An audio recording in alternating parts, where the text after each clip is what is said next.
नमस्कार, मैं हूं अजय। आपको दिखाएंगे एक एक मिनट में पूरी खबर, लेकिन उससे पहले एक बड़ी खबर आ रही है प्रयागराज से, जहां पर इलाहाबाद हाई कोर्ट से यह खबर आई है।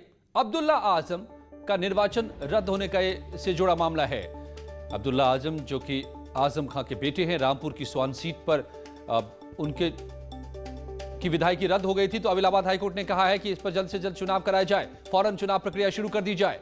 चुनाव न कराने की दलील हाईकोर्ट ने ठुकरा दी। आजम खां के परिवार को इससे बड़ा झटका भी लगा है। आजम खां के परिवार ने याचिका डाली थी कि उनकी विधायकी को रद्द जो किया गया है उसको फिर से बहाल किया जाए, लेकिन हाईकोर्ट ने नहीं माना। कहा कि नहीं, अब्दुल्ला आजम ने गलती की थी, गलत उम्र दी थी, तो विधायकी तो रद्द होगी और अब इस पर उपचुनाव कराए जाएं जल्द से जल्द।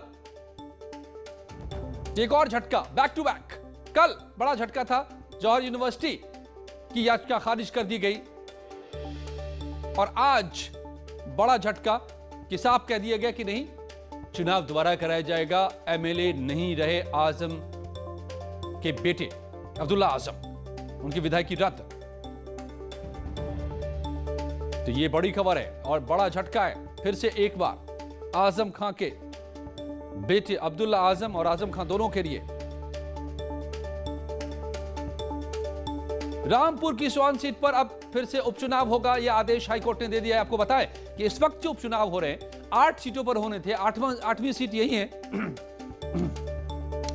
8वीं सीट स्वार सीट ही है, लेकिन इस पर कोर्ट में जो याचिका दाखिल की थी आजम खां अब्दुल्ला आजम ने, इस वजह से इस पर अभी उपचुनाव की घोषणा नहीं हुई थी, मगर आज फैसला आ गया। सर्वेश हमारे संवाददाता मेरे साथ जुड़ गए हैं प्रयागराज से। सर्वेश, ये बैक टू बैक, कल बड़ा झटका और आज फिर बड़ा झटका आजम खां के लिए। विधायकी रद्द ही रहेगी, यहां पर उपचुनाव ही कराया जाएगा। क्या फैसला आया?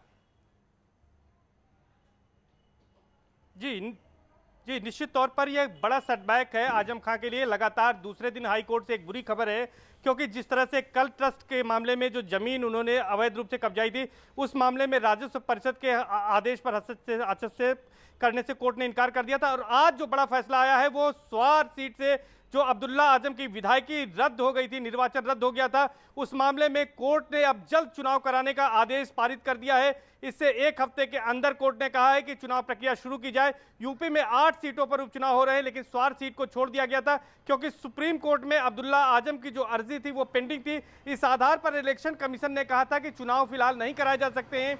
लेकिन स्वार के ही नगर पालिका परिषद के पूर्व अध्यक्ष शफीक अहमद इलाहाबाद हाईकोर्ट पहुंचे थे और उन्होंने चुनाव कराए जाने की मांग की थी। उसी पर यह फैसला कोर्ट ने सुनाया है, हाईकोर्ट की डिवीजन बेंच ने। और ज्यादा बातचीत के लिए हमारे साथ हैं तमाम जो आजम खां के केसों से जुड़े रहे हैं, जैसे नसीम साहब हाईकोर्ट के अधिवक्ता हैं, उनसे बातचीत करेंगे। नसीम साहब, ये बताएं कि किस तरह का ये फैसला है और इससे कितना बड़ा झटका लगा है आजम खां साहब को?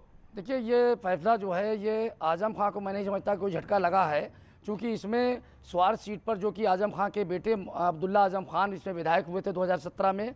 उसके बाद इनके 2 जन्म प्रमाण पत्र, जिसमें आकाश सक्सेना ने एक एफआईआर की थी जनवरी 2019 में कि इनके 2 जन्म प्रमाण पत्र बनाए गए थे, जिसमें चुनाव लड़ने के लिए और कुछ सरकारी लाभ पाने के लिए इन्होंने फर्जी जो है अपनी जन्मतिथि लिखवाई थी, जो एक रामपुर से बना था और एक लखनऊ से बना था। जिसमें एक जन्मतिथि जिसमें ये बालिग नहीं, 25 साल की आर्ता नहीं रखते थे चुनाव लड़ने की, ये लिहाजा इसमें इनका चुनाव रद्द किया जाए, जिसको माननीय उच्च न्यायालय इलाहाबाद ने पिछले साल ही इनका।